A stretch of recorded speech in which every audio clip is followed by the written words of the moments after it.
என்ன பார்த்தா அவனுக்கு எப்படி தெரியுது? பொன்மேடி மேரிக்கிறமா வைத்தியமா இல்ல லூசா நீ? இருக்கிறது உண்மைதானமா சொன்ன, தப்பா சொன்ன? நீ சொல்வது வாஸ்தவம் தான். உண்மையிலே நான் பெண் அல்ல.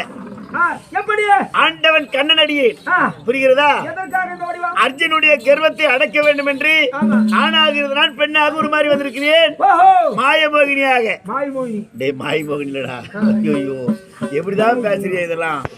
மாயமோகினி. அர்ஜுனனானவன் ஆழ விழுதிலே தொட்டிக் கொண்டு அழுது கொண்டிருக்கிறான். அவனை காப்பாற்றி அவனுடைய கர்வத்தை அடக்க வேண்டும் அல்லவா? இது உனக்கு சேரது இல்லையா? விட்டு விட்டுக்கிறியா? அதனால கேட்டேன். புறப்பட அர்ஜுனனை பார்க்கலாம். இறைவா மாய ஜோதி மாய புறவி அடக்குகிறேன்.